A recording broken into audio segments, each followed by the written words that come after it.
Before watching, please press like to support me in producing more stories. This helps in spreading the video and reaching more people. Thank you for your support and enjoy watching.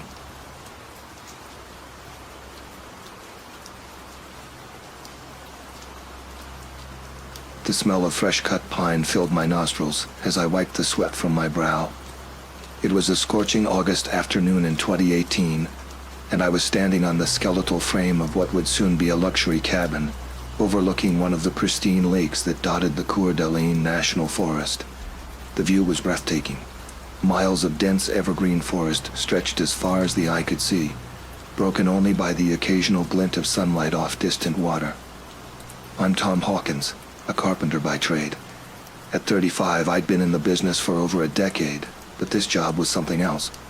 We were building a series of high-end vacation homes for some big-shot real estate developer from Seattle, the kind of place where Wall Street types could play mountain man for a week before jetting back to their penthouse apartments. "Hey Tom, stop daydreaming and give me a hand with this beam." The gruff voice belonged to Mike, our foreman. A burly man in his 50s with arms like tree trunks and a perpetual scowl, Mike ran a tight ship. He didn't tolerate slacking, but he knew his stuff and always had our backs. I hurried over, grabbing the other end of the heavy wooden beam. As we maneuvered it into place, I couldn't help but marvel at how isolated we were out here. The nearest town, a little place called Wallace, was over an hour's drive away. Cell reception was spotty at best, and our only link to the outside world was a satellite phone in Mike's trailer for emergencies. "You hear about that hiker that went missing last week?" Mike grunted as we secured the beam.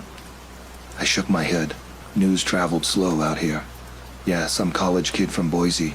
Search and rescue have been combing the area for days. No trace. A chill ran down my spine despite the heat. It wasn't the first time I'd heard stories like this since we'd started the job 2 months ago. The forest had a way of swallowing people up. "Probably just got turned around," I said, trying to sound more confident than I felt. "These woods can play tricks on you if you don't know what you're doing." Mike just grunted in response, but I could see the concern in his eyes. He'd been working these parts for decades and had a healthy respect for the wilderness. As the sun began to dip towards the horizon, casting long shadows across our work site, Mike called it a day. The crew, about a dozen of us in total, began packing up tools and securing the site. That's when I noticed Declan was missing. Declan O'Brien was an odd duck. In his late 20s, with wild red hair and a wilder imagination, he was always spinning yarns about the strange things he'd seen in these woods. Bigfoot sightings, UFOs, ghost lights.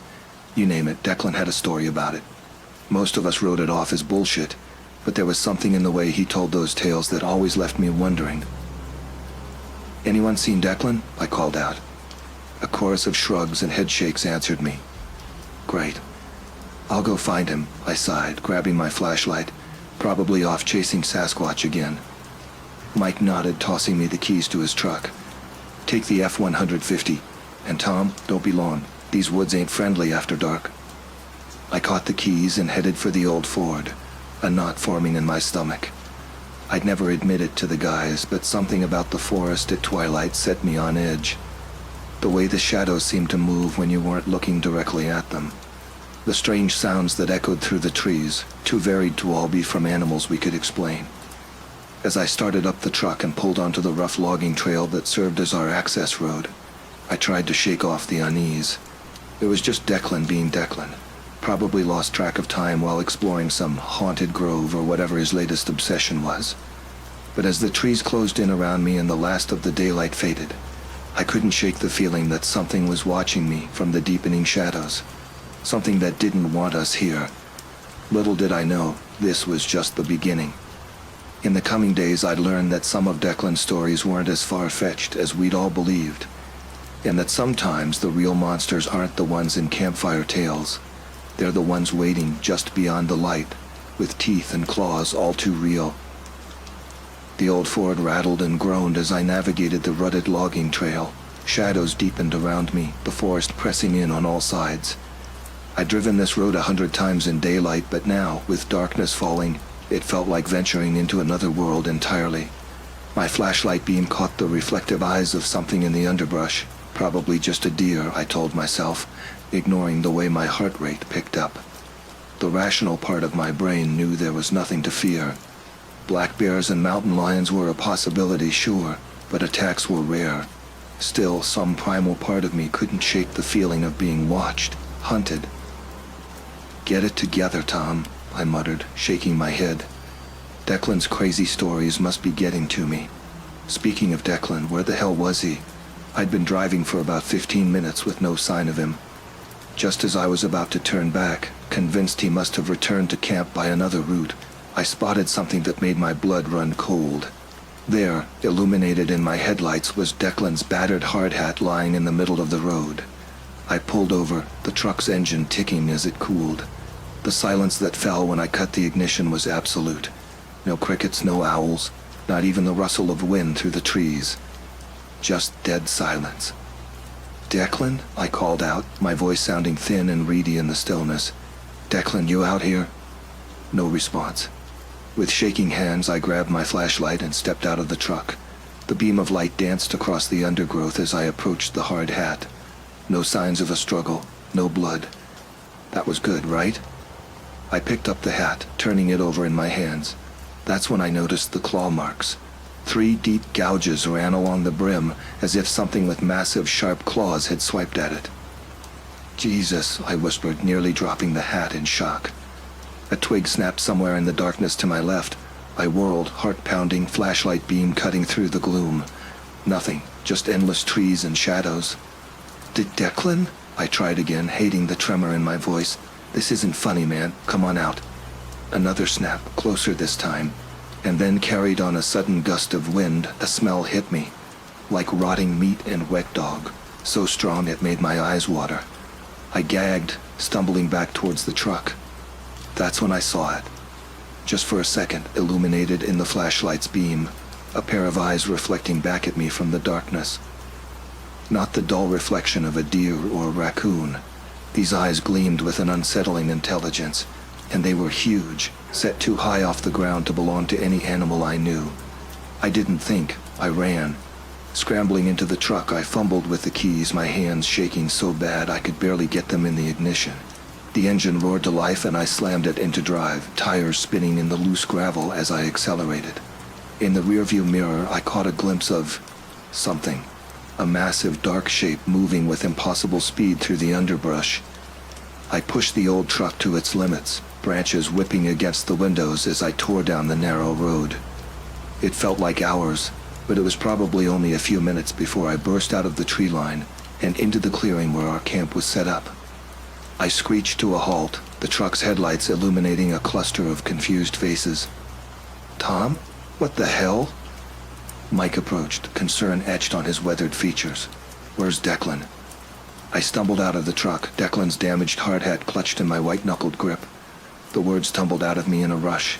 The claw marks, the eyes in the darkness, the overwhelming stench.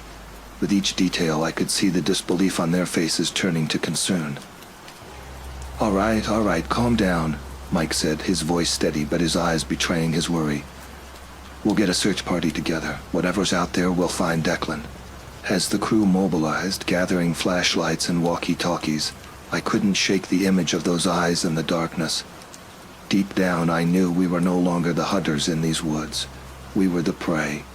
And whatever was out there, it was just getting started. The search party moved through the darkened forest like a procession of fireflies, our flashlight beams cutting through the gloom. The initial adrenaline had worn off, replaced by a gnawing dread that grew with each passing minute. We'd been at it for hours, combing the area where I'd found Declan's hard hat, but there was no sign of our missing friend. Mike led the group, his face a mask of grim determination. He'd insisted on coming himself, leaving a couple of guys back at camp to man the satellite phone in case Declan showed up there. The rest of us, about 8 in total, spread out in a loose line, calling Declan's name at regular intervals. The forest felt different at night. Sounds carried strangely, echoing off unseen slopes and rocky outcroppings. More than once I whirled around, certain I'd heard footsteps behind me, only to find nothing there. The shadows seemed to move of their own accord, playing tricks on my already frayed nerves. "Over here!" A shout from Jeff, one of the younger guys on the crew, snapped me out of my paranoid reverie. We all converged on his position, flashlights illuminating a small clearing. What I saw there haunts me to this day. It was Declan's jacket, or what was left of it. The sturdy work coat had been shredded, strips of fabric hanging from low branches like some kind of macabre flag. But it was the blood that turned my stomach. Dark stains matted the remaining fabric, still tacky to the touch. "Jesus Christ," someone whispered. I wasn't sure who. Maybe it was me. Mike crouched down, examining the scene with a flashlight. His face was ashen, but his voice remained steady. "Spread out. Look for any sign of him." We did as we were told, though a part of me wanted nothing more than to run back to the relative safety of our camp. As I swept my flashlight across the underbrush, something caught my eye. At first I thought it was just a trick of the light, but as I moved closer, my breath caught in my throat. Footprints. But not human footprints. These were massive, easily twice the size of my own boot, and the shape was all wrong, elongated, with what looked like claw marks gouging the soft earth at the end of each print. Mike," I called out, my voice barely above a whisper. "You need to see this." The foreman made his way over, followed by a couple of the others. We all stared at the tracks in stunned silence. "What the hell made those?" Jeff asked, his earlier bravado replaced by naked fear. Mike shook his head slowly. "I don't know. In all my years in these woods, I've never seen anything like this." A twig snapped somewhere in the darkness beyond our little circle of light. We all tensed, flashlights swinging wildly to pinpoint the source of the noise. For a moment I could have sworn I saw those eyes again, yellow, intelligent, filled with a hunger that sent ice through my veins. "We need to get out of here," I said, surprised at how calm my voice sounded. "Now." No one argued. We made our way back to camp in record time, jumping at every shadow and snapping twig. The thing that had taken Declan, because by now we were all certain something had taken him, it was out there, watching us, hunting us. Back at camp, we huddled in Mike's trailer, the satellite phone our lifeline to the outside world. As Mike called in the authorities, explaining the situation as best he could, I found myself staring out the small window into the impenetrable darkness beyond. What had we stumbled into out here? What kind of creature could do what had been done to Declan? And more importantly, was it coming for the rest of us next? As the first hints of dawn began to lighten the eastern sky, I made a silent vow. Whatever this thing was, however long it took, I was going to find out the truth. For Declan, for all of us. Because one thing was certain, our lives would never be the same after this night in the Idaho wilderness. The next few days passed in a blur of police interviews, search and rescue operations, and sleepless nights.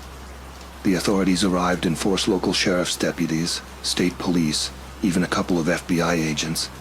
They combed the woods with dogs and high-tech equipment, but found no trace of Declan beyond what we'd already discovered.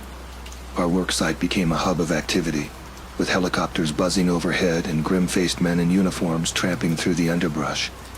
The official story, as told to us by a square-jawed state trooper named Erickson, was that Declan had likely been the victim of a bear attack.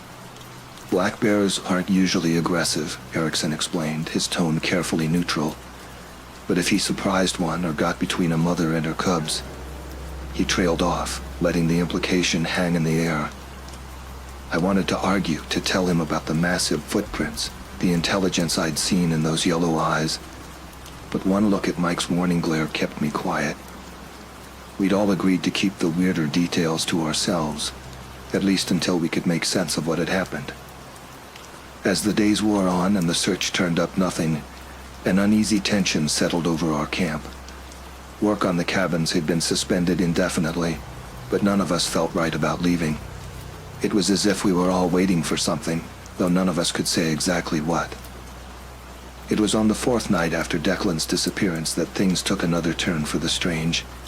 I was having trouble sleeping as usual, when a commotion outside my trailer caught my attention. Grabbing a flashlight, I stepped out into the cool night air. A small crowd had gathered near the edge of our camp. As I approached, I saw what had drawn their attention. There, just beyond the ring of light cast by our flood lamps, was something. At first glance, it looked like a deer carcass, but as I drew closer, my stomach churned.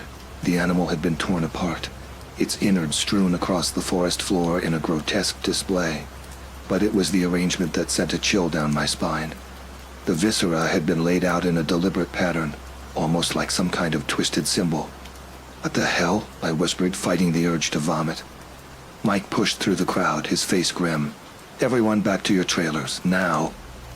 "But shouldn't we call the cops?" someone asked. Mike shook his head. "In the morning. For now, everyone inside.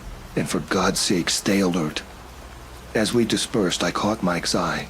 There was something there, a mix of fear and recognition. He jerked his head towards his trailer, a clear invitation to talk privately. Once inside, Mike poured us each a generous finger of whiskey. We drank in silence for a moment before he spoke. "I've seen this before," he said quietly, his eyes fixed on something distant. "About 15 years ago, up near the Canadian border. Same kind of thing, mangled animals, weird symbols, people going missing."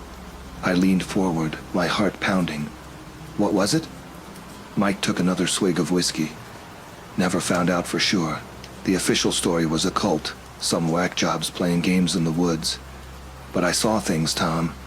Things that don't fit any explanation I can think of." He fell silent again, lost in memory. When he spoke again, his voice was barely above a whisper. "There's something out there in these woods. Something old and hungry and smart." Mike's words hung in the air, heavy with implication. I took another swig of whiskey, welcoming the burn in my throat. It helped ground me in reality as my mind reeled from what Mike was suggesting. "So what do we do?" I asked, surprised at the steadiness in my voice. Mike rubbed his face, suddenly looking every one of his 50-plus years. "We keep our eyes open, we watch each other's backs, and we get the hell out of here as soon as we can do it without raising suspicions." I nodded, but a nagging thought wouldn't leave me. "What about Declan? We can't just leave him out there." "Declan's gone, Tom," Mike said, his voice gentle but firm. "Whatever's out there, I don't think there's anything left of him to find." The finality in his tone sent a chill through me. As I left Mike's trailer and made my way back to my own, the forest seemed to press in around me, alive with hidden menace. Sleep didn't come easy that night. The next few days passed in a haze of tension and fear. The police investigation wound down, with no new leads and no sign of Declan. We went through the motions of work, more to keep ourselves occupied than out of any real progress on the cabins. It was on the third night after our discovery of the mutilated deer that everything came to a head. I was jolted awake by a scream, raw, primal, and terrifyingly close. Grabbing my flashlight, I burst out of my trailer. The camp was in chaos. People were running, shouting, flashlight beams cutting wild arcs through the darkness. And there, at the edge of our floodlight's reach, I saw it. The creature was massive, easily 8 feet tall, with a body that seemed to be a twisted amalgamation of bear and wolf. But it was the eyes that froze me in place. Yellow, intelligent, and filled with an ancient, implacable hunger. The same eyes I'd seen in the woods the night Declan disappeared. It moved with impossible speed for something so large, snatching Jeff, the young worker who'd found Declan's jacket, before any of us could react. Jeff's scream cut off abruptly as the creature dragged him into the darkness. "Get to the trucks," Mike's voice cut through the panic. "Move now." We ran, stumbling through the dark towards where we'd parked our vehicles. I could hear it behind us, branches snapping, that musky, rotten smell growing stronger. I reached Mike's F-150 first, yanking the door open and scrambling inside. Others piled in after me. I didn't stop to see who. Mike gunned the engine, tires spinning in the loose gravel as we tore out of the campsite. In the rearview mirror, I caught a glimpse of the creature emerging from the tree line. Even at this distance, I could see the blood dripping from its muzzle. Then we were around a bend, the view lost to the darkness. We drove in tense silence, everyone jumping at shadows. It wasn't until we hit the main highway, the lights of Wallace visible in the distance, that anyone spoke. What was that thing?" someone in the back seat whispered. Mike's knuckles were white on the steering wheel. "I don't know, and I don't want to know." But I knew we couldn't leave it at that. Whatever this creature was, it was still out there, still hunting. We gave our statements to the police, sticking to a sanitized version of events that left out the more unbelievable details. Search and rescue went back in, but found no trace of Jeff or the creature. Eventually the case went cold, filed away as yet another mysterious disappearance in the vast Idaho wilderness. But I couldn't let it go. Over the next year I dug into local legends, pored over old newspaper articles, and reached out to anyone who might have encountered something similar. Slowly, a pattern emerged, stretching back decades, maybe even centuries.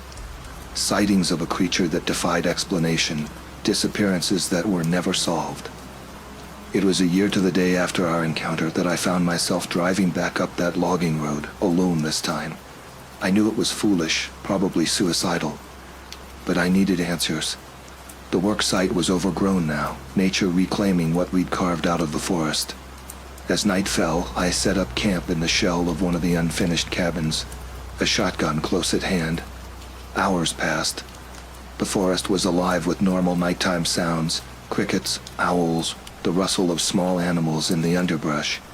I was beginning to think I'd made this trip for nothing when the noises suddenly stopped. That silence, so familiar and yet still terrifying, settled over the woods. And then I heard it. Heavy footsteps drawing closer. I raised the shotgun, my heart pounding so loud I was sure it could hear me. A shadow detached itself from the tree line, those yellow eyes gleaming in the moonlight.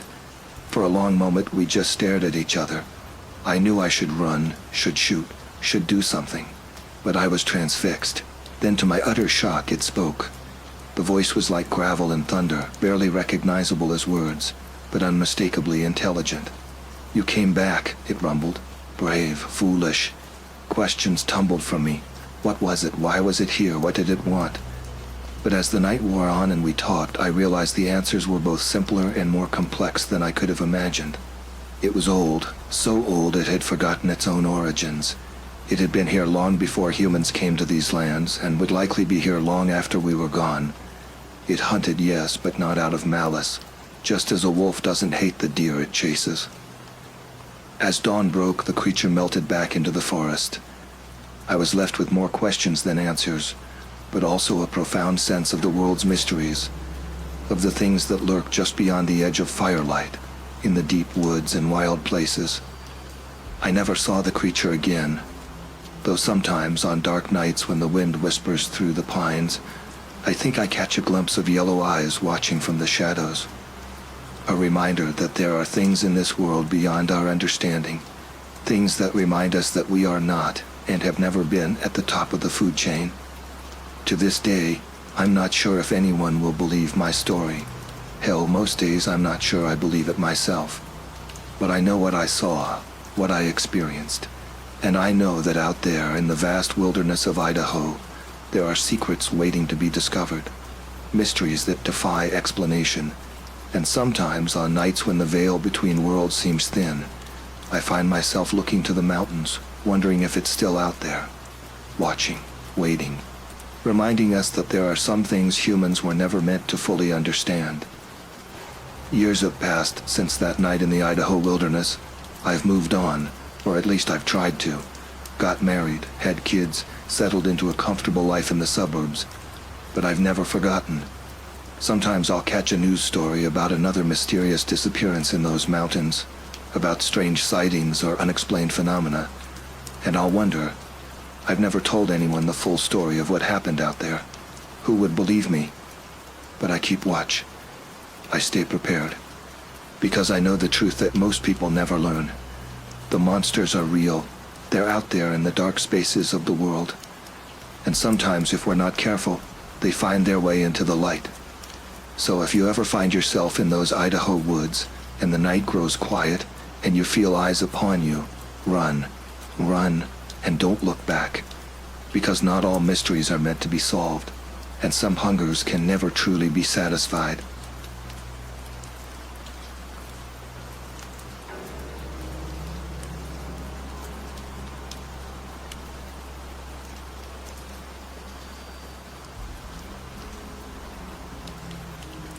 The early morning mist clung to the ancient pines as I made my way through the dense undergrowth of Oregon's Willamette National Forest. The year was 2019, and I'd been working as a surveyor for the better part of a decade. There was something about the solitude of the backcountry that always called to me, far more appealing than the sterile confines of an office cubicle. My name is Michael, and this is the story of an encounter that shook my understanding of the natural world to its core. The project seemed routine enough at first. My partner Kai and I had been tasked with charting a route for a new logging road deep in the heart of the forest. It was challenging work, but nothing we hadn't handled before. Days stretched into weeks as we hacked our way through the wilderness, taking measurements and leaving a trail of bright orange markers in our wake. Kai was a good partner, experienced, level-headed, and with a dry sense of humor that helped pass the long hours. We had worked together on several projects before, and I trusted him implicitly. You need that kind of trust when you're miles from civilization, surrounded by the kind of terrain that could swallow a person whole if they weren't careful. "Hey, Michael," Kai called out one morning as we were loading up the truck. "You see the news about those missing hikers?" I paused, a thermos of coffee halfway to my lips. "No, what happened?" Kai's face was grim as he passed me his phone. The local news site showed pictures of two smiling young women, both in their early 20s. The headline read, "Search continues for missing hikers in Willamette National Forest." "Third disappearance this year," Kai muttered. "Rangers are saying it might be a cougar, but..." He trailed off, shaking his head. A chill ran down my spine that had nothing to do with the early morning air. I'd encountered my fair share of cougars over the years, and while they were certainly dangerous, it was rare for them to attack humans unprovoked. 3 disappearances in 1 year? That didn't sit right. "We'll keep our eyes open," I said, trying to sound more confident than I felt. "Stick together, make noise, the usual precautions." Kai nodded, but I could see the worry in his eyes. We both knew the forest held its secrets, and not all of them were benign. As we drove deeper into the wilderness, the looming trees seemed to close in around us. The road narrowed to little more than a dirt track, our truck jostling over exposed roots and hidden rocks. The radio faded to static, and soon the only sounds were the rumble of the engine and the occasional call of a distant bird. We parked at our usual spot, a small clearing that barely qualified as a campsite. From here we'd hike to the edge of our survey area, picking up where we'd left off the day before. The air was thick with the scent of pine and damp earth as we gathered our equipment. "Ready to blaze some trails?" I asked, shouldering my pack. Kai grinned, patting the holster at his hip. "Always, though I'm hoping this little friend stays hidden today." I nodded, eyeing the pistol. It was standard procedure to carry protection against predators, but in all our years working these forests, we'd never had to use it. I hoped today wouldn't be the day that changed. As we set off into the undergrowth, I couldn't shake the uneasy feeling that had settled over me. The forest seemed different somehow. The shadows deeper, the silence more pronounced. I told myself it was just the news of the missing hikers playing on my mind, but a part of me wondered if there was something more to it. Little did I know, that day would mark the beginning of a nightmare that would haunt me for years to come. Hours passed as Kai and I worked our way through the dense forest. The familiar routine of taking measurements, jotting down coordinates, and marking our path helped ease some of the tension I'd felt earlier. By midday we had made good progress, pushing further into uncharted territory than we had on previous days. "We should be able to wrap this section up before lunch," I called out to Kai, who was a few yards ahead, clearing a path through some particularly stubborn underbrush. He turned, wiping sweat from his brow with a grimy hand. "Sounds good to me, I'm starving." We pressed on, the forest growing denser as we approached the edge of our survey area. The canopy overhead was so thick that it felt like twilight, despite the fact that it was barely past noon. The air grew still, the usual chorus of birdsong and insect buzzing fading to an eerie silence. I was about to comment on the strange quiet when I noticed Kai had stopped dead in his tracks. His body was rigid, one hand raised in a warning gesture. I froze, my usual wise-ass remark dying on my lips. Something felt wrong, terribly, inexplicably wrong. Kai's eyes were fixed on a thicket of brush across a small ravine to our right. I followed his gaze, straining to see what had caught his attention. At first I saw nothing but shadows and tangled vegetation, then a flicker of movement. My breath caught in my throat as I glimpsed something massive shifting within the trees. For a split second my brain tried to rationalize it as a deer, but I knew instantly that was wrong. The shape was all wrong, too tall, too unnatural. Cougar, I whispered, my voice barely audible. Even as the word left my mouth, I knew it wasn't right. Kai's brow furrowed, his eyes darting back and forth as he scanned the tree line. Maybe, he murmured, but his tone made it clear he didn't believe it any more than I did. Let's back up slow, get to the truck. We began to inch backward, every rustle of leaves beneath our feet sounding like a thunderclap in the unnatural silence. I risked a glance over my shoulder and felt my blood run cold. The thing, whatever it was, had moved closer. I could make out a gaunt silhouette slipping between the pines, far too large to be any animal I was familiar with. Then the smell hit me. A putrid, overwhelming stench of rotting meat that made my stomach lurch. This was no cougar, no bear, nothing I had ever encountered in all my years in the wilderness. Panic surged through me, overriding any semblance of rational thought. Kai and I broke into a stumbling run, no longer caring about stealth. I swore loudly as my foot caught on an exposed root, nearly sending me sprawling. We're almost there, Kai panted as we neared the tree line where we'd left our truck. Just a little further. His words cut off abruptly as the creature stepped into the open. Time seemed to stand still as I took in the impossible sight before us. The thing stood on its hind legs, easily 7 feet tall, its body lean and emaciated like a starved wolf. But no wolf I'd ever seen looked like this. Its fur was patchy and ragged, hanging in clumps from its grotesquely elongated limbs. The snout was too long, filled with yellowed, needle-sharp teeth. And its eyes, God, its eyes. They glowed with an unnatural yellow light, filled with an intelligence that sent shivers down my spine. For what felt like an eternity, we all just stood there, Kai and I, chests heaving as we tried to catch our breath, and the creature watching us with those terrible eyes. I felt like a rabbit caught in the gaze of a predator, unable to move, unable to think. The spell was broken by Kai's strangled whisper. Gun. He scrambled to unholster the pistol at his hip, fingers fumbling with the catch. The creature's posture changed in an instant, dropping down onto all fours with a speed that defied belief. A guttural snarl ripped through the air, unlike anything I'd ever heard before. Part wolf, part something far more ancient and terrifying. Run, Kai yelled, finally freeing his weapon. We needed no further encouragement. Blind panic flooded my system, drowning out everything but the primal need to escape.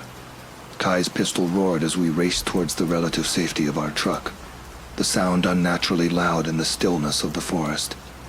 The bullets must have found their mark because a howl split the air, a sound of such fury and pain that it chilled me to my very core. But I barely registered it, my entire being focused on reaching the truck and the promise of safety it represented. We burst into the clearing where we'd parked, a tiny oasis of sunlight in the oppressive gloom of the forest. I could hear the creature crashing through the underbrush behind us, getting closer with each passing second. Kai reached the truck first, yanking open the driver's side door and hurling himself inside. I was mere steps behind him when the beast exploded from the tree line. Time seemed to slow as I turned my head, catching a glimpse of matted fur, yellow eyes, and gleaming teeth. The thing was moving so fast it was little more than a blur, but in that moment, I saw it with horrifying clarity. I threw myself into the passenger seat, slamming the door shut just as the creature slammed into the side of the truck. The impact rocked the vehicle, and I heard the sickening sound of rending metal. Kai was already turning the key in the ignition, the engine roaring to life. A furious snarl filled the air as the beast hurled itself at the driver's side window. The glass shattered, showering Kai with glittering shards. I screamed, recoiling as I caught a glimpse of a hellish maw filled with razor-sharp teeth. Kai threw the truck into gear, his face a mask of terror and determination. The tires spun in the loose dirt, kicking up a cloud of dust as we fishtailed out of the clearing. The beast's howls pursued us, growing fainter as we tore down the rough logging road, branches whipping against the sides of the truck. We didn't stop until we reached the main highway, our hearts pounding in our chests. For a long moment, all Kai and I could do was shake our heads and swear under our breath, the reality of what we'd just experienced, too overwhelming to process. Finally, Kai pulled out his phone with trembling hands. I need to call this in, he muttered.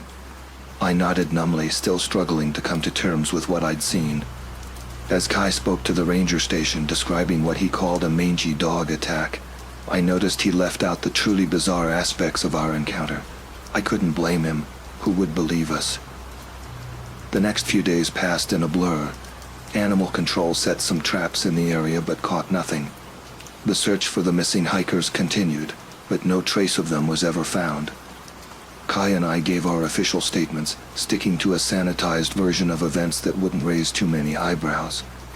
A week after the incident, we returned to the site, armed with bigger guns and a healthy dose of fear. The forest was eerily silent, devoid of the usual sounds of wildlife. All we found were the shattered remains of the truck window and long, deep gouges carved into the metal siding, a chilling reminder that what we'd experienced had been all too real. In the years since that day, I've pored over countless reports of similar encounters, read every dogman tale I could find online. I used to think they were exaggerated, some combination of bear sightings and overactive imaginations fueled by campfire stories. Now I'm not so sure. I've spent my entire adult life in the woods, and I've never seen anything like what Kai and I encountered that day. We got lucky, plain and simple. Whatever that thing was, it could have easily killed us both. I'm still out there with my map and compass, still doing the job I love. But now I keep a closer eye on the shadows. And maybe, just maybe, I'm considering investing in something a bit stronger than a pistol for my next trip into the backcountry. Because out there in the deepest, darkest parts of the wilderness, there are things that defy explanation. Things that shouldn't exist, but do. And once you've seen them, you can never truly feel safe in the forest again. The drive back to civilization that day was a blur. Neither Kai nor I spoke much, both of us lost in our own thoughts, trying to process what we'd just experienced. The adrenaline had worn off, leaving us shaky and exhausted. Every shadow on the road seemed to hide some new horror, and more than once I caught myself flinching at perfectly ordinary sounds. We pulled into the ranger station just as the sun was setting, casting long shadows across the parking lot. Ranger Johnson, a grizzled veteran of the Forest Service, was waiting for us. His weathered face creased with concern as he took in our disheveled appearance and the damage to the truck. "Boys," he said, his voice grave. "What in the hell happened out there?" Kai and I exchanged a look. How could we possibly explain what we'd seen? Who would believe us? "Dog attack," Kai said finally, his voice hoarse. "Big one came out of nowhere." Johnson's eyebrows shot up. "A dog? Out there?" I nodded, backing up Kai's story. "Yeah, must have been feral, biggest damn dog I've ever seen." The ranger's eyes narrowed, and for a moment I was sure he was going to call us out on our obvious lie. But then he just sighed, shaking his head. "All right, let's get you two inside. You look like you could use a strong cup of coffee." As we followed Johnson into the station, I couldn't shake the feeling that he knew more than he was letting on. The way his eyes had lingered on the claw marks scoring the side of the truck, the slight hesitation before he accepted our story. It all felt off somehow.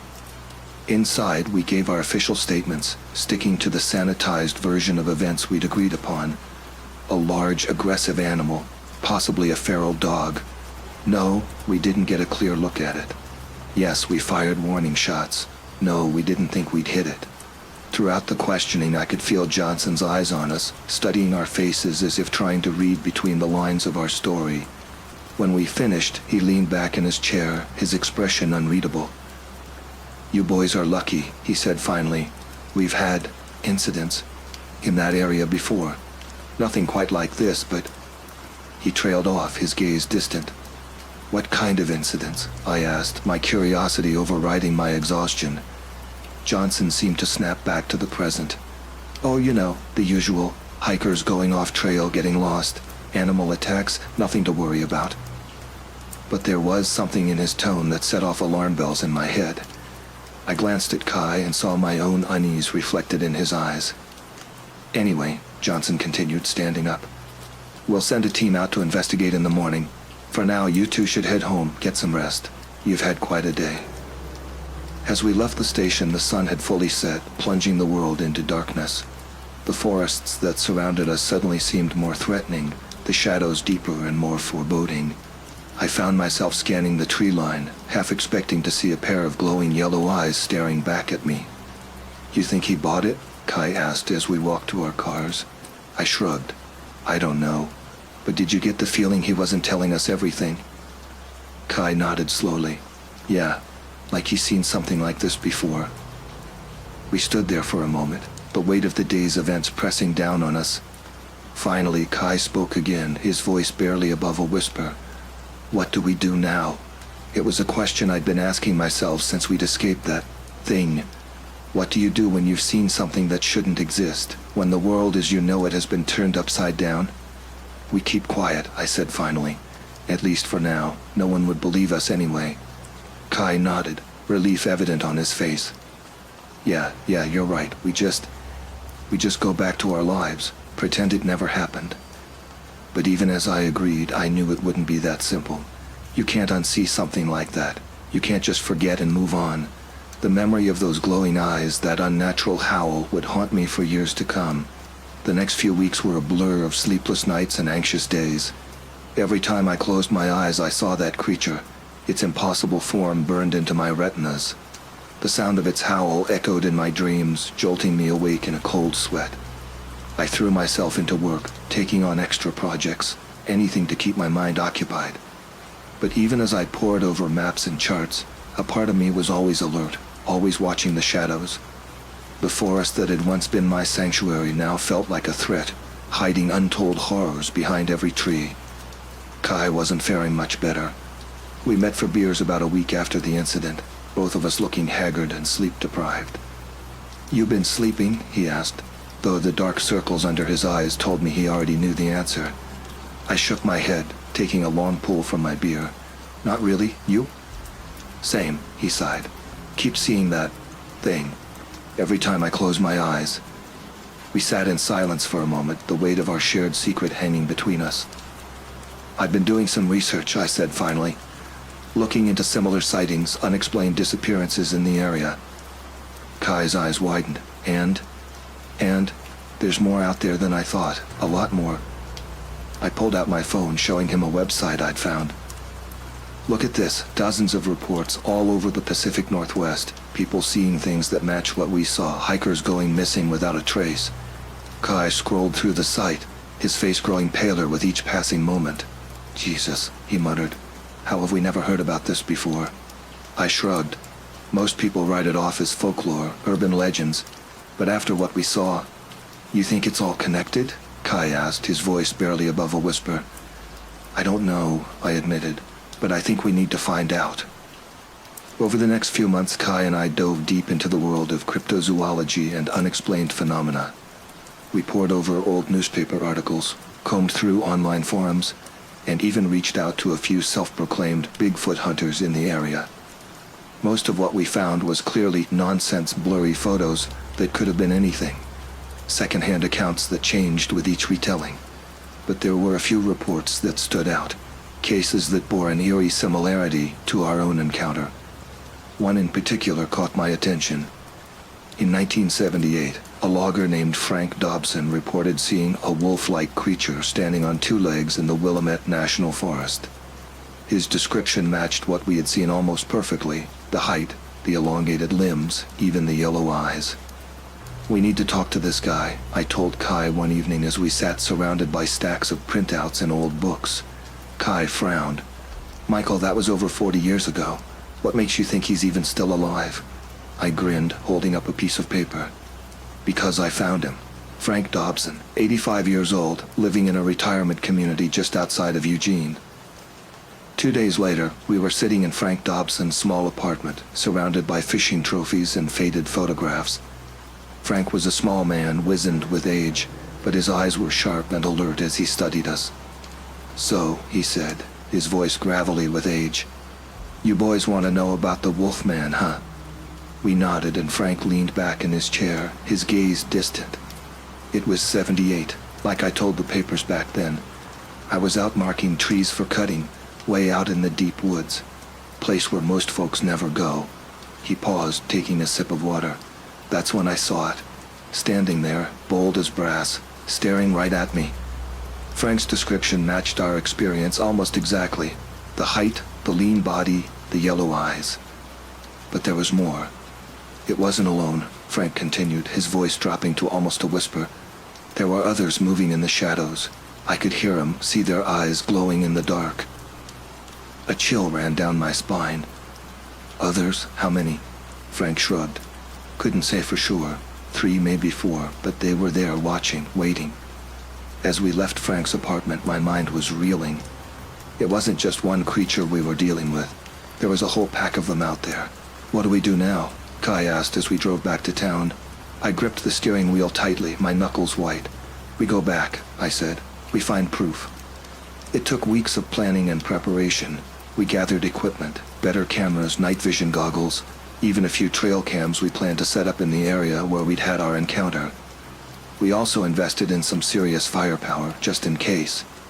The day we set out, the sky was overcast, a light drizzle falling as we made our way deep into the Willamette National Forest. The familiar scent of pine and damp earth filled the air, but now it carried an undercurrent of menace. We set up camp in a small clearing, close to where we'd had our original encounter, but not too close. As night fell, the forest came alive with sound, the hoot of an owl, the rustle of small animals in the underbrush. But underneath it all was a silence, a stillness that set my nerves on edge. "You feel that?" Kai whispered, his eyes scanning the darkness beyond our campfire. I nodded. "Like we're being watched." We took turns keeping watch through the night, but nothing unusual happened. As dawn broke, we set out to place our trail cams, moving quietly through the misty forest. It was on the third day that things changed. We were reviewing footage from one of the trail cams when we heard it, a long, low howl that echoed through the trees. It was distant but unmistakable. Kai and I looked at each other, our faces pale in the fading light. "That's it," I whispered. "That's the sound." We grabbed our gear and headed in the direction of the howl, moving as quietly as we could through the dense undergrowth. The forest seemed to close in around us, the shadows deepening as the sun sank lower in the sky. Then we saw it. A flash of movement in the trees ahead, too big to be a deer or a bear. We froze, our hearts pounding in our chests. Slowly, carefully, I raised my camera, zooming in on the spot where we'd seen the movement. For a long moment, there was nothing. Then a pair of yellow eyes appeared in the viewfinder, glowing in the gathering darkness. "Michael," Kai's voice was tense, urgent. "We need to go, now." I lowered the camera, ready to agree when I saw why Kai sounded so afraid. All around us in the deepening shadows of the forest, pairs of yellow eyes were appearing. We were surrounded. What happened next was a blur of terror and adrenaline. We ran, crashing through the underbrush, the sounds of pursuit close behind us. Howls filled the air, closer now, hungry and triumphant. We burst into a small clearing, gasping for breath. The truck was close, just beyond the next line of trees. We might make it. That's when the largest of the creatures stepped into our path. It was even bigger than the one we'd seen before, its matted fur silvery in the moonlight, its yellow eyes fixed on us with terrifying intelligence. Time seemed to stand still as we faced the creature. In that moment, I understood that we were facing something ancient, something that had existed in these woods long before humans ever set foot here. This was its territory, and we were the intruders. The creature's mouth opened, revealing rows of sharp teeth, and I braced myself for the end. But then, inexplicably, it turned away. With a last long look at us, it melted back into the forest. The other creatures followed, their eyes disappearing one by one into the darkness. Kai and I stood there shaking for what felt like hours. When we finally made it back to the truck, we found long, deep scratches scored into the metal, a warning or perhaps a message. We never went back to that part of the forest again. The footage we captured that night was blurry, inconclusive. We could have taken it to the media, tried to prove what we'd seen, but something held us back. Maybe it was fear, or maybe it was a newfound respect for the mysteries of the wilderness.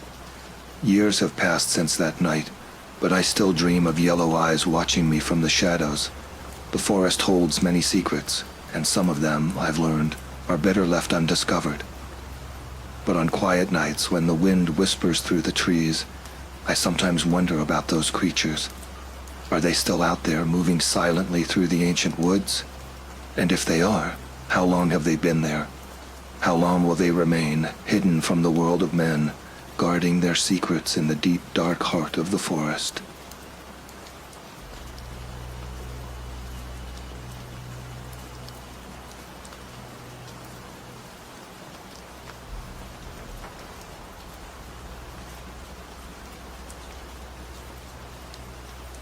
The piercing shriek of the alarm jolted me awake, my heart instantly racing. I fumbled for my glasses on the nightstand, nearly knocking them to the floor in my haste. As I shoved them onto my face, the world came into focus. The Spartan walls of the bunkhouse, the silhouettes of my fellow smoke jumpers already in motion, pulling on gear with practiced efficiency. "Move it, rookie," Ezra shouted, his gruff voice cutting through the chaos. Despite having been on the team for nearly 2 seasons, I was still the rookie to most of the veterans. I didn't mind. It pushed me to work harder, to prove myself worthy of standing shoulder to shoulder with these men and women who routinely threw themselves into danger. I leapt from my bunk, adrenaline flooding my system as I grabbed my jumpsuit. The fabric was rough against my skin as I zipped it up, my fingers flying over the various clasps and buckles. My mind raced through the possibilities. Where were we headed? How bad was the fire? The uncertainty was always the hardest part, those moments before we knew what we were up against. "Bitterroot National Forest," Captain Reeves's voice boomed through the bunkhouse. "Looks like a bad one, folks. Let's move." A collective groan rippled through the team. The Bitterroot was notorious for its unpredictable weather patterns and rugged terrain. It was beautiful country, no doubt, but fighting fires there was like trying to wrestle a tornado. You never knew which way it was going to turn next. As we piled into the waiting vans, I found myself next to Ezra. His weathered face was set in grim determination, the lines around his eyes more pronounced than usual. "You ready for this, kid?" he asked, his voice low. I nodded, trying to project more confidence than I felt. "Born ready," I replied, earning a snort of amusement from the older man. "We'll see about that," Ezra muttered, but there was no malice in his tone. If anything, I detected a hint of approval. The ride to the airfield was tense, filled with the usual pre-jump banter gallows humor that helped keep the fear at bay. I joined in half-heartedly, my mind already on the task ahead. As we suited up and boarded the plane, I couldn't shake the feeling that this jump was going to be different. Something in the air, a heaviness that settled in my gut, warned me that we were heading into more than just another forest fire. If only I had known then how right that feeling would turn out to be. The roar of the plane's engines filled my ears as we soared over the Montana wilderness. Through the small window, I could see plumes of smoke rising in the distance, angry black clouds that blotted out the sun. The Bitterroot National Forest stretched out below us, a vast sea of green now threatened by the advancing inferno. Captain Reeves stood at the front of the cargo hold, his voice barely audible over the din. "Listen up. We've got a Class G fire on our hands. That means it's big, it's nasty, and it's not playing by the rules. Our job is to get in there and establish a fire line before this thing jumps the ridge and threatens the town of Hamilton." He paused, his eyes scanning our faces. "I don't need to tell you how dangerous this is. We're jumping into unknown territory with limited intel. Stay alert, stay together, and for God's sake, stay alive. Any questions?" The silence that followed was answer enough. We'd all been here before, knew the risks. This was what we signed up for, what we trained for. Still, I couldn't help the flutter of nerves in my stomach as I double-checked my parachute straps. Ezra caught my eye, giving me a reassuring nod. "You've got this, rookie," he mouthed, the ghost of a smile on his lips. The jump light flashed green, and suddenly we were in motion. One by one, my teammates disappeared out the open door, swallowed up by the smoky air. Then it was my turn. I took a deep breath, steeled my nerves, and leapt into the void. For a moment, there was nothing but the rush of wind and the thundering of my own heart. Then my chute deployed, jerking me upward with enough force to knock the breath from my lungs. As I drifted down towards the burning forest, I could feel the heat rising to meet me, see the dance of flames through the trees. The landing was rough, the forest floor uneven and treacherous. I hit the ground running, quickly disconnecting my chute and gathering my gear. Around me, I could hear the shouts of my teammates as we regrouped, the crackle of the fire growing louder with each passing second. Captain Reeves's voice crackled over the radio. "Team, rendezvous at coordinates 46°15 N, 114°09 W. That's our staging area. Move fast, but stay safe." As we made our way through the smoky underbrush, the true scale of the fire became apparent. The heat was oppressive, the air thick with ash and embers. Trees that had stood for centuries were reduced to blackened skeletons, their branches reaching towards the sky like pleading hands. We worked tirelessly through the day, digging fire lines, setting backfires, and battling the relentless advance of the flames. The sun set, but the night brought no relief. If anything, the darkness made our task more daunting, the fire casting eerie shadows that seemed to dance and twist with a life of their own. It was nearing midnight when Captain Reeves made the call. "We need to push further in," he said, his face streaked with soot and sweat. "There's a ridge about 2 miles northeast of here. If we can establish a line there, we might have a chance of containing this thing." Exhausted as we were, no one argued. We gathered our gear and set out, our headlamps cutting weak paths through the smoke-filled night. The forest around us was an alien landscape, familiar shapes rendered strange and threatening by the play of shadows and flame. As we hiked, I found myself walking alongside Ezra.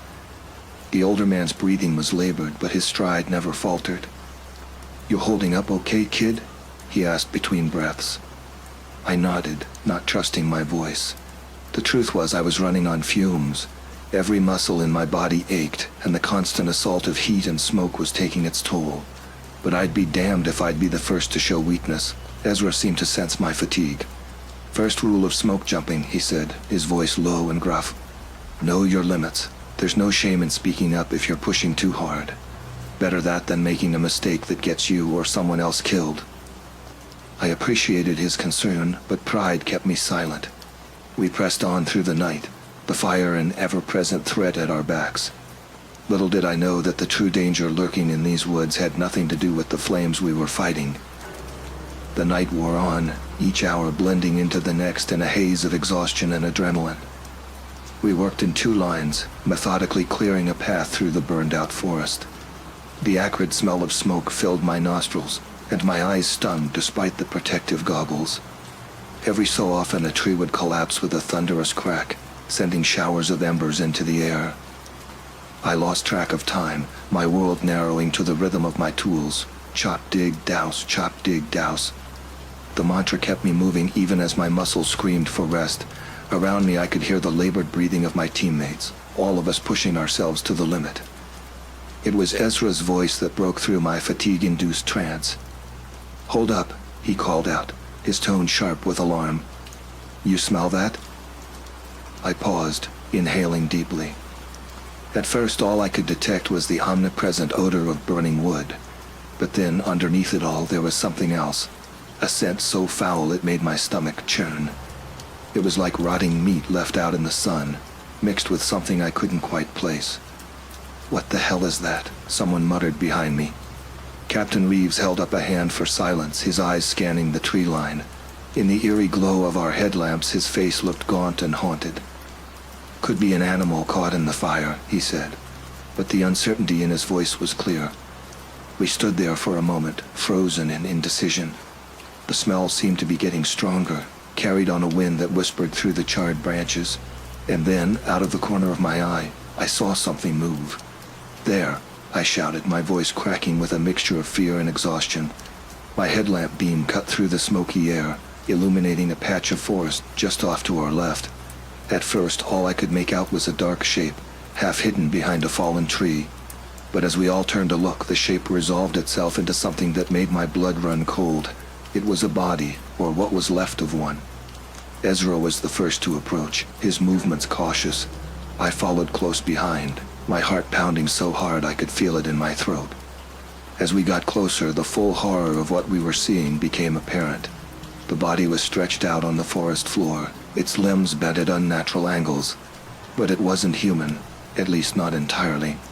The torso was elongated, covered in patches of dark matted fur. The head was the worst part, a grotesque mix of human and animal features, with a long wolf-like snout and ears that came to sharp points. "Jesus Christ," Ezra breathed, his usual stoicism shattered by what lay before us. I opened my mouth to respond, but before I could form the words, a sound cut through the night, a low, rumbling growl that seemed to come from everywhere and nowhere at once. It vibrated through the earth, setting my teeth on edge and raising every hair on my body. We all turned as one, our headlamps sweeping the darkness. And there, just beyond the reach of our lights, I saw them, Two glowing yellow eyes, set in a face that haunted my nightmares for years to come. The creature was massive, easily 7 feet tall at the shoulder. Its body was lean and powerful, covered in the same dark fur as the corpse at our feet. But it was the face that truly terrified me, a twisted amalgamation of wolf and man, with intelligence burning in those unnatural eyes. For a moment that stretched into eternity, we stood frozen, locked in a staring contest with a monster straight out of legend. Then, as if a spell had been broken, chaos erupted. "Run!" Captain Reeves bellowed, and we didn't need to be told twice. We scattered, all thoughts of firefighting forgotten in the face of this new, impossible threat. I ran blindly through the burning forest, branches whipping at my face, embers singeing my clothes. Behind me I could hear the creature's pursuit, the heavy thud of its footfalls, the snap of branches as it crashed through the underbrush. My lungs burned, every breath a struggle in the smoke-filled air. But terror let me speed, pushing me beyond what I thought my limits were. I had no idea where I was going, no plan beyond putting as much distance between myself and that thing as possible. I don't know how long I ran. It could have been minutes or hours. All I know is that eventually I found myself stumbling into a small clearing, my legs finally giving out beneath me. As I lay there gasping for breath, I realized with a start that I was alone. The sounds of pursuit had faded, replaced by the omnipresent crackle of the fire. But as I struggled to my feet, I knew with grim certainty that this night was far from over. Somewhere out there in the burning woods, a monster was hunting, and I had no idea if any of my teammates had survived. The realization that I was alone hit me like a physical blow. In the chaos of our flight, I'd become separated from the rest of the team. Now, surrounded by the burning forest, I felt utterly isolated and vulnerable. The creature could be anywhere, lurking just beyond the flickering shadows cast by the flames. I fumbled for my radio, praying that it hadn't been damaged in my headlong flight through the woods. "This is right," I croaked into the receiver, my voice hoarse from smoke and exertion. "Does anyone copy? Over." For a long moment there was nothing but static. Then miraculously a voice crackled through. "Right, this is Reeves. What's your position? Over." Relief flooded through me at the sound of the captain's voice. "I'm not sure, sir," I replied, scanning my surroundings. "I'm in some kind of clearing. There's a large rock formation to the north. Over." "Roger that. Stay put. We'll come to you. Keep your radio on and stay alert. That thing is still out there. Over and out." As the radio fell silent, the full weight of the situation settled over me.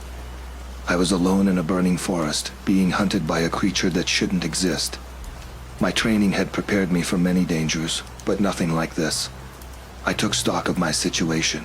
My gear was intact. I still had my shovel, my emergency flares, and my canteen. But against whatever that thing was, how much good would they do? The minutes crawled by with agonizing slowness. Every snapping twig, every shift of the wind through the trees set my nerves on edge. I kept my back to the rock formation, my eyes scanning the tree line for any sign of movement. It was during one of these nervous sweeps that I saw it.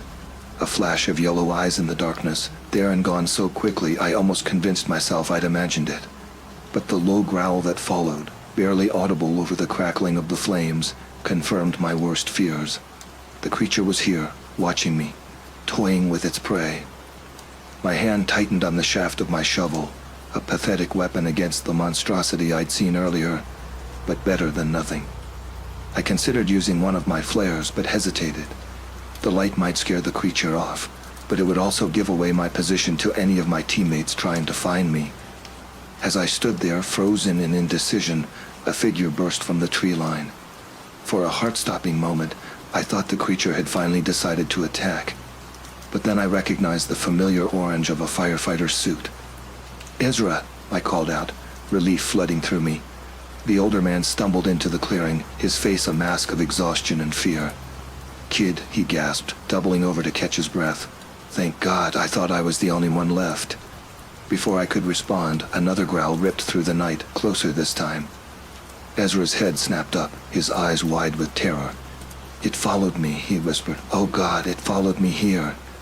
I grabbed his arm, pulling him towards the rock formation at my back.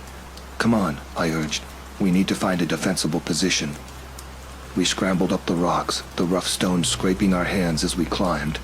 From our elevated position, we had a better view of the clearing and the forest beyond. What we saw made my blood run cold. The creature emerged from the trees with a fluid grace that belied its massive size. In the flickering light of the fire, I could see it clearly for the first time.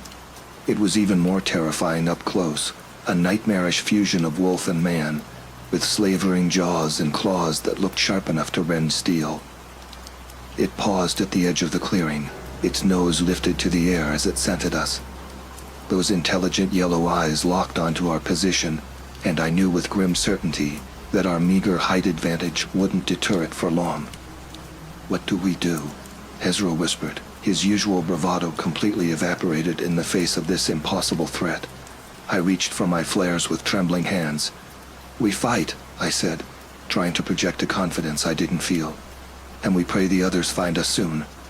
As if in answer to my words, a shout echoed through the woods.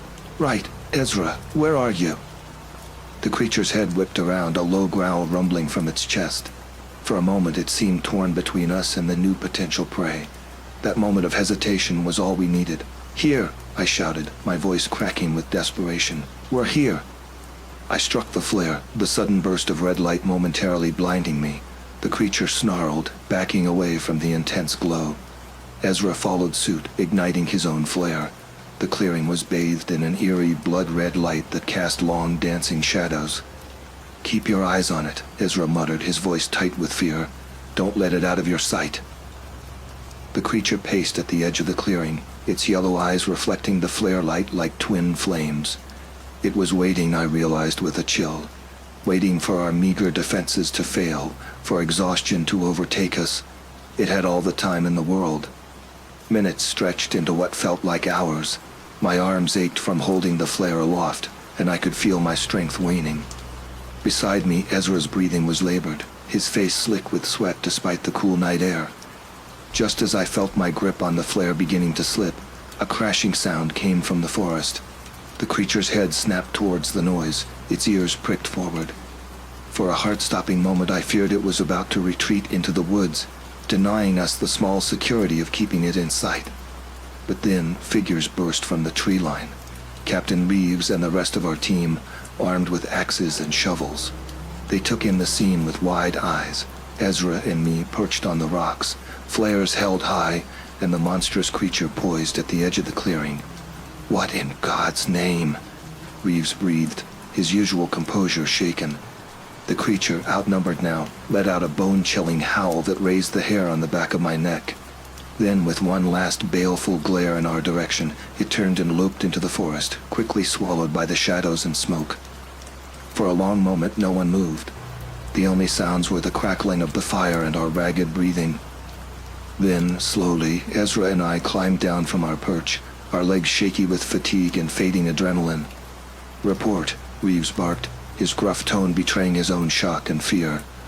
Between gasps for breath, Ezra and I recounted what we'd seen, the misshapen corpse in the woods, the monstrous creature that had hunted us through the night. As we spoke, I could see the disbelief on our teammates' faces slowly give way to a grim acceptance. They'd seen the creature too, if only for a moment. There was no denying the reality of what we'd experienced. "We need to get out of here," Reeves said finally, his voice heavy with fatigue and something that might have been defeat. "The fire's beyond our control now, and with that thing out there, it's too dangerous to continue." No one argued. We gathered what equipment we could and began the long trek back to our extraction point. As we walked, huddled close together with our tools held like weapons, I couldn't shake the feeling that we were being watched. Every shadow held potential danger. Every rustle of leaves sent a jolt of fear through my body. The sky was just beginning to lighten with the first hints of dawn when we finally reached the clearing where our rescue chopper waited. As we boarded, I took one last look at the smoke-shrouded forest behind us. For a moment I thought I saw a flicker of movement, a flash of yellow eyes in the gloom. Then the helicopter lifted off and the woods fell away beneath us. In the days that followed, as we gave our reports and tried to make sense of what had happened, I learned that no trace of the creature was ever found. The body we'd discovered was chalked up to an animal killed in the fire, despite our insistence otherwise. Our encounter was officially classified as a stress-induced group hallucination, a result of exhaustion and the extreme conditions we'd been working under. But I know what I saw. I know what hunted us through that burning forest. And I know that somewhere out there, in the wild places of the world, it still roams. Waiting, watching, hungry. I still work as a firefighter, but I don't do backcountry jumps anymore. Some nights, when the wind howls and shadows flicker at the edge of my vision, I'm transported back to that clearing in the Bitterroot. I feel the heat of the flames, smell the acrid smoke, and hear the low rumbling growl that haunts my dreams, and I wonder, with a chill that reaches deep into my bones, what other secrets the wilderness holds, what ancient primal forces still lurk in the dark corners of our world, waiting for their moment to emerge. Because now I know the truth. The most terrifying monsters aren't born from our imagination. They're the ones that have always been there, hiding just beyond the reach of our campfires, in the places where civilization gives way to something older and wilder.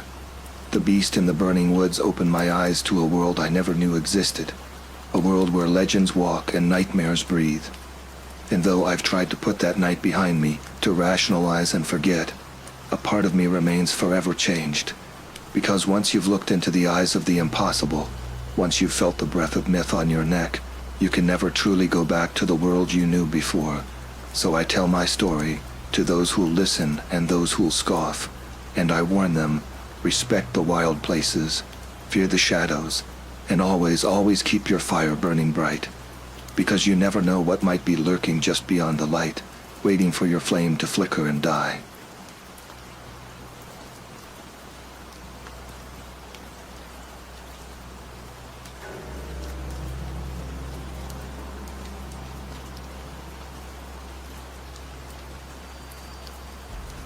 It's been years since that day in Glacier National Park, Montana, but the memories still haunt me.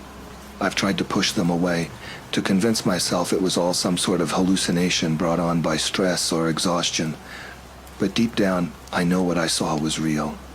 The scars on my body are a constant reminder of the terror I experienced in those woods. My name is Michael Hawkins, and I was 26 years old when it happened. I'd been working as a park ranger at Glacier for about 3 years at that point. It was my dream job, being out in nature, away from the hustle and bustle of city life. I loved the solitude, the quiet, and the breathtaking beauty of the mountains and forests. I was always a bit of a loner, preferring the company of trees and wildlife to most people.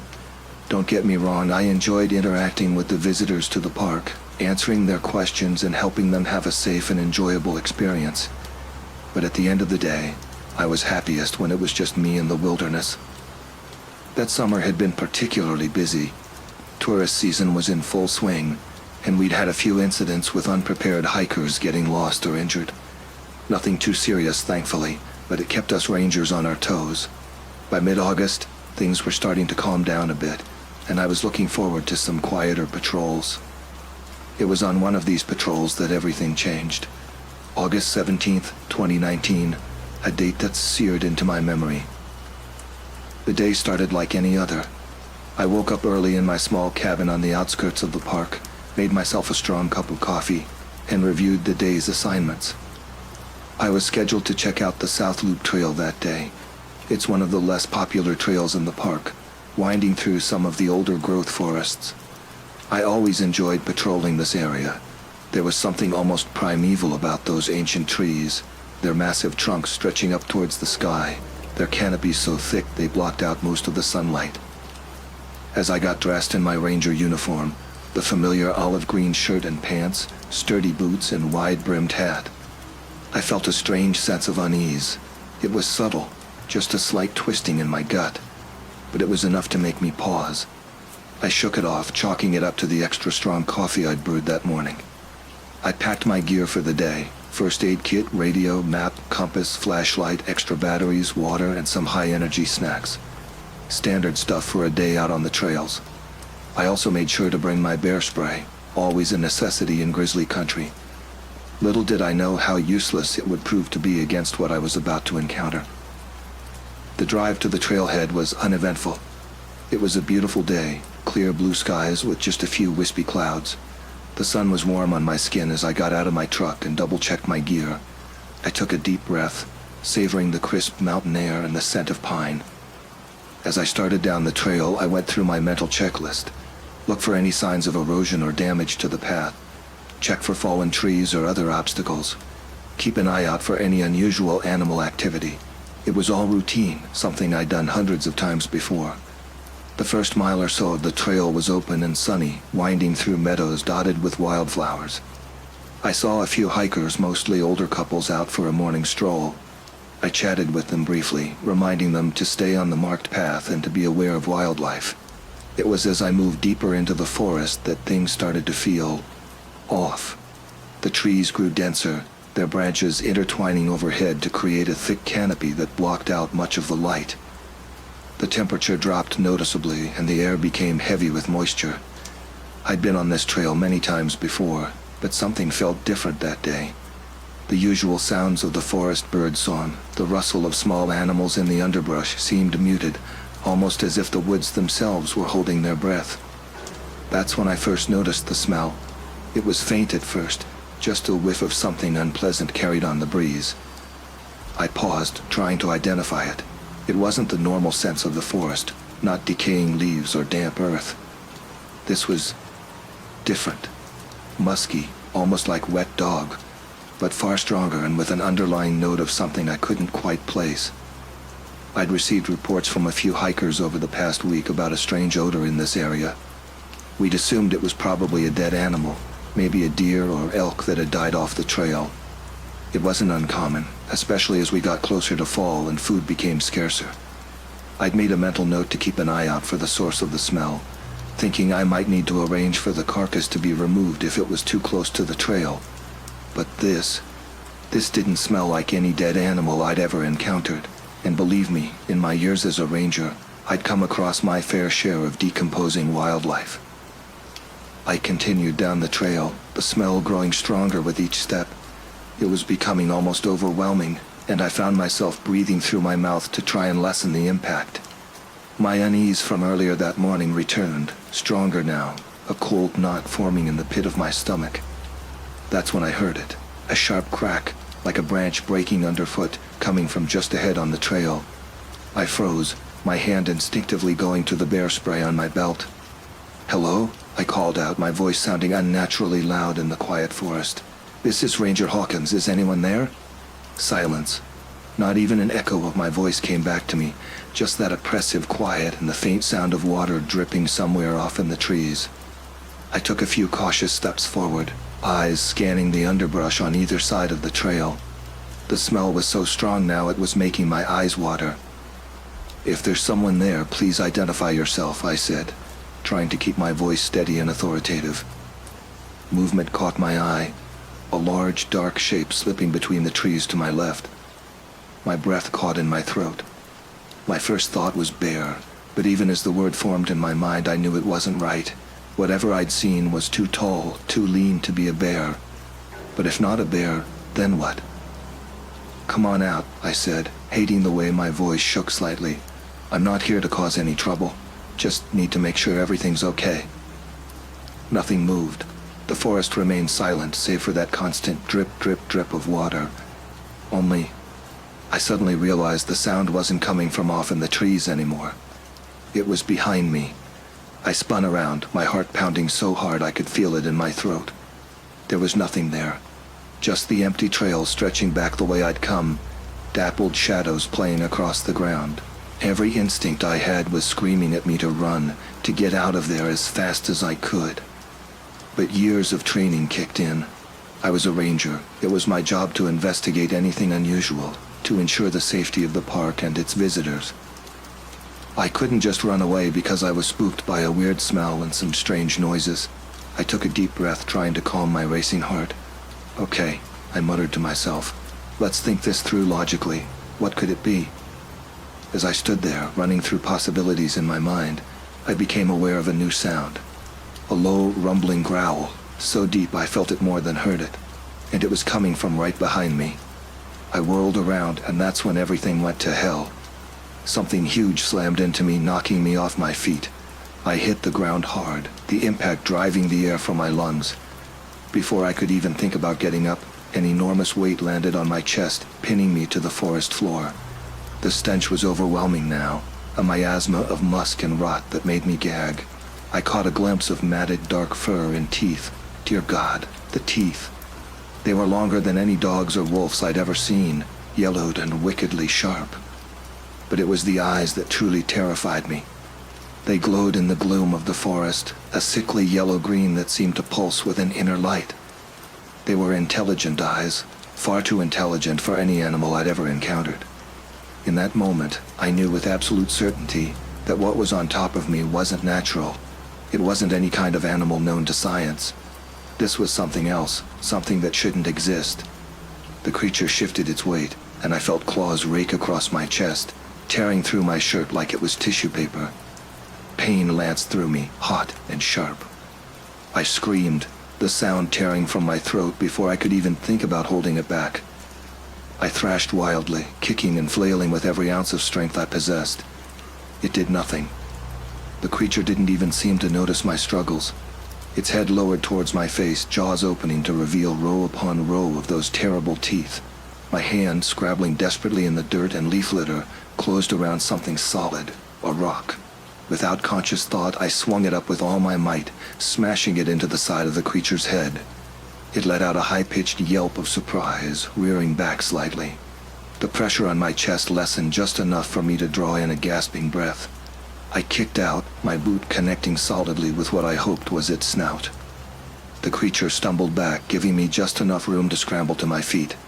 My chest was on fire where its claws had raked me, and I could feel warm blood soaking into what was left of my shirt. But I was up, and that was something. For a moment we just stared at each other. The creature crouched at the edge of the trail, its breath coming in heavy pants that sent clouds of steam into the cool air. Now that I could see it properly, I realized just how massive it was. Standing on its hind legs, it had to be at least 7 feet tall, maybe more. Its fur was thick and wiry, a dark brown that was almost black in places. But it was the head that was truly nightmarish. The muzzle was too long for a wolf or a bear, and those teeth, they were more like a shark's than any land predator I'd ever seen. My hand went to my radio, fumbling with the controls. The creature watched me, its head cocked to one side as if it was curious about what I was doing. Then it took a step forward, and another. "Go away!" I yelled, my voice cracking with fear. "Leave me alone!" The creature's only response was a low growl, its lips curling back to reveal even more of those terrible teeth. It took another step towards me. I stumbled backward, my heel catching on a root. I went down hard, my radio flying from my grasp and disappearing into the underbrush. My back slammed against a tree trunk, and suddenly there was nowhere left to go. The creature was on me in an instant. I threw up my arms in a pathetic attempt to defend myself, but it was useless. Claws raked down my forearms, leaving bloody furrows in their wake. I screamed again, the sound echoing through the trees. Just when I thought it was over, that this was how I was going to die, I saw movement out of the corner of my eye. 2 hikers had emerged onto the trail just yards away. They stood frozen, staring at the scene before them with expressions of utter disbelief. "Help!" I managed to choke out, still struggling against the creature's onslaught. "Help me!" The creature paused, turning its head to look at the newcomers. For a moment everything was still. Then the hikers turned and ran, their screams fading as they disappeared back down the trail. The creature looked back at me, and I swear I saw its snarl morph into something like a grin. Then, in a blur of motion almost too fast to follow, it was gone. It vanished into the trees, taking that awful stench with it. I slumped against the tree trunk, my body on fire with pain, blood seeping from numerous wounds. I was alive, but I had no idea how or why. Why had the creature attacked me? Why had it fled when the hikers appeared? And most importantly, what in God's name was it? The next few hours passed in a haze of pain and confusion. I vaguely remember other rangers finding me, the flashing lights of an ambulance, the sterile whites and grays of a hospital room. I told my story over and over, to my fellow rangers, to the police, to the doctors. Nobody believed me, of course. They said it must have been a bear attack, or maybe a mountain lion. They told me I was in shock, that my mind was playing tricks on me. They said I was lucky to be alive. But I know what I saw. I know what attacked me that day wasn't any normal animal. The nightmares that have plagued me ever since. The way I break out in a cold sweat every time I catch a whiff of that musky scent. These aren't the results of an encounter with a bear. I left my job as a ranger not long after that. I couldn't bear to go back into those woods, knowing what might be lurking in the shadows. I moved to the city, surrounded myself with concrete and steel and electric lights. But even here, miles away from Glacier National Park, I can't escape the memory of those glowing eyes and gleaming teeth. Sometimes, late at night when the city is quiet, I swear I can hear that low, rumbling growl. And I wonder, is it out there still, that thing in the woods? How many other hikers and rangers has it encountered? How many weren't as lucky as I was? I don't have any answers. All I know is that there are things in this world that defy explanation, things that lurk in the dark places where humans rarely tread. And if you ever find yourself alone in the wilderness, and you catch a whiff of that musky, rotting smell, run. Run as fast and as far as you can, because the thing in the woods is real, and it's hungry. The weeks following the attack were a blur of hospital visits, police interviews, and sleepless nights. The physical wounds healed faster than I expected, but the mental scars, those were another story entirely. I was released from the hospital after a week, my chest and arms wrapped in bandages, a prescription for painkillers in my pocket. The doctors had been amazed at how quickly I was healing. "You're lucky," they kept saying. "A bear attack like that could have been fatal." But I knew it wasn't a bear. No matter how many times I told my story, to the rangers, to the police, to the park administration, no one believed me. They nodded politely, made notes in their little notebooks, and then went right back to talking about rogue bears and the need for better wildlife management. Even my fellow rangers, people I'd worked alongside for years, looked at me with doubt in their eyes. I could see it in their faces. They thought I was crazy or lying or both. The only person who seemed to take me seriously was Angela, one of the newer rangers. She'd started working at Glacier just a few months before my encounter. Angela was different from the others, quieter, more observant. She had a background in wildlife biology and had spent time studying cryptozoology as a hobby. It was Angela who first approached me about the possibility that what I'd seen wasn't just a bear or mountain lion. "I believe you, Michael," she said one evening about 2 weeks after the attack. We were sitting on the porch of my cabin watching the sun set behind the mountains. "I've heard stories, things that don't add up. You're not the first person to report something strange in these woods." I looked at her, a mix of hope and fear churning in my gut. "What do you mean?" Angela leaned forward, her voice dropping to barely above a whisper. "There have been disappearances over the years, hikers who went out and never came back, rangers who quit suddenly with no explanation, and always reports of that same smell you described." I felt a chill run down my spine despite the warm evening air. "Why hasn't anyone investigated this?" She shrugged, looking out at the darkening forest. "People have tried, but evidence disappears, reports get buried. It's like something doesn't want us looking too closely." We talked late into the night, Angela sharing what she knew, me filling in the gaps with the details of my encounter. By the time she left, I felt both vindicated and terrified. I wasn't crazy. Something was out there. But now that I knew, what was I supposed to do about it? The next few months were a whirlwind of research and covert investigation. Angela and I spent every free moment digging into the history of Glacier National Park and the surrounding areas. We pored over old newspapers, interviewed longtime residents, and even reached out to experts in cryptozoology and folklore. What we found was disturbing, to say the least. The first recorded sighting of something matching our creature dated back to the early 1800s, long before Glacier became a national park. A fur trapper wrote in his journal about encountering a great beast taller than a man with eyes that glowed like hellfire. The trapper barely escaped with his life and refused to return to the area. Similar accounts popped up sporadically over the years. A group of miners in 1887 abandoned a promising claim after reporting attacks by a demon wolf. In 1923, a park ranger went missing for 3 days, only to return babbling about a monster in the woods. He was quietly dismissed, his reports buried in the archives. The pattern continued right up to the present day. Every few years, someone would report an encounter similar to mine, but the stories were always dismissed, explained away, or simply buried. As we dug deeper, Angela and I began to notice other patterns. The encounters seemed to cluster around certain areas of the park, particularly the older growth forests, and they often coincided with periods of unusual seismic activity in the region.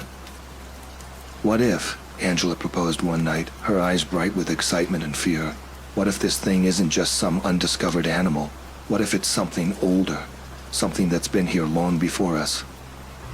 The idea was terrifying, but it made a strange sort of sense. It would explain why the creature seemed so intelligent, why it could appear and disappear so quickly, why it had left me alive when it clearly could have killed me. But our investigation didn't go unnoticed. About 6 months after my attack, I was called into the chief ranger's office. He was a gruff man named Tom Hawkins, no relation, who'd been running Glacier for over a decade. "Hawkins," he said, not looking up from the papers on his desk, "I'm going to be blunt. Your obsession with this monster of yours is becoming a problem. You're scaring visitors, worrying the other rangers, and frankly, you're making us all look bad." I tried to protest, to explain what Angela and I had discovered, but he cut me off. "Enough. I don't want to hear it. You've got two choices here. You can drop this nonsense, get your head on straight, and get back to doing your job. Or you can turn in your badge. Your choice." I left his office in a daze. I knew I couldn't just forget what had happened, couldn't ignore what Angela and I had uncovered. But I also couldn't bear the thought of leaving Glacier. This park had been my home, my life for years. In the end, the decision was made for me. It was a crisp autumn evening, just over 7 months after my encounter. Angela and I had planned to meet at my cabin to go over some new information she'd uncovered, but she never showed up. I waited for an hour, then 2. As the sky darkened and a chill settled over the forest, I knew something was wrong. I tried her radio, her cell phone, nothing. With a growing sense of dread, I grabbed my gear and headed out into the night. I knew I should call for backup, alert the other rangers, but something told me there wasn't time. I made my way to the South Loop Trail, the site of my original encounter. As I got closer, that familiar, musky scent began to fill the air.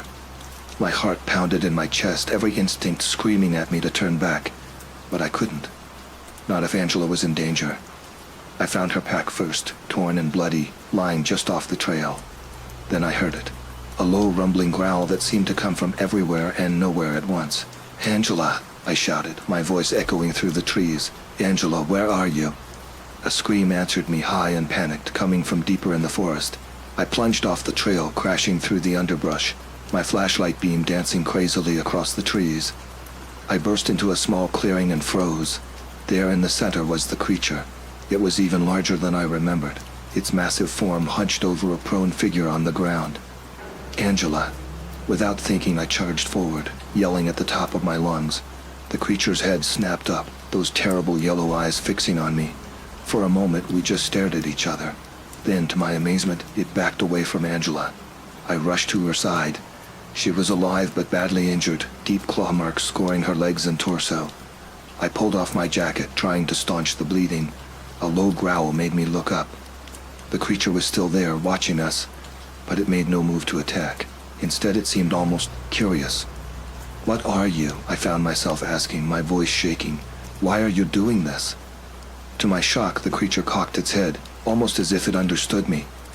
Then slowly, deliberately, it turned and loped off into the darkness. I don't remember much of what happened next.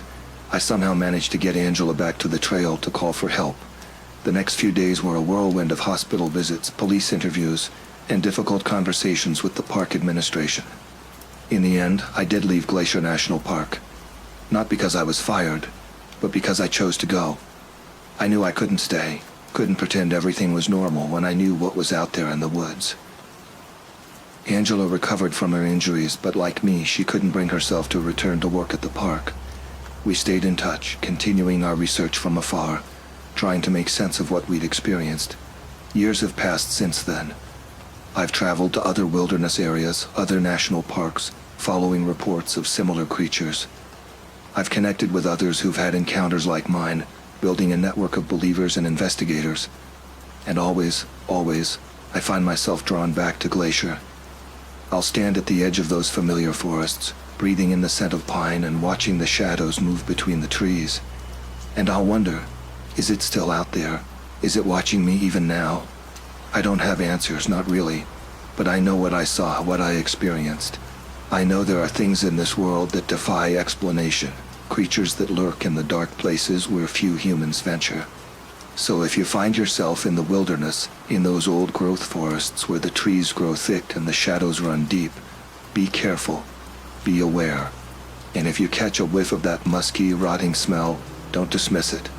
Don't explain it away, because the thing in the woods is real. It's out there watching and waiting, and next time, you might not be as lucky as I was.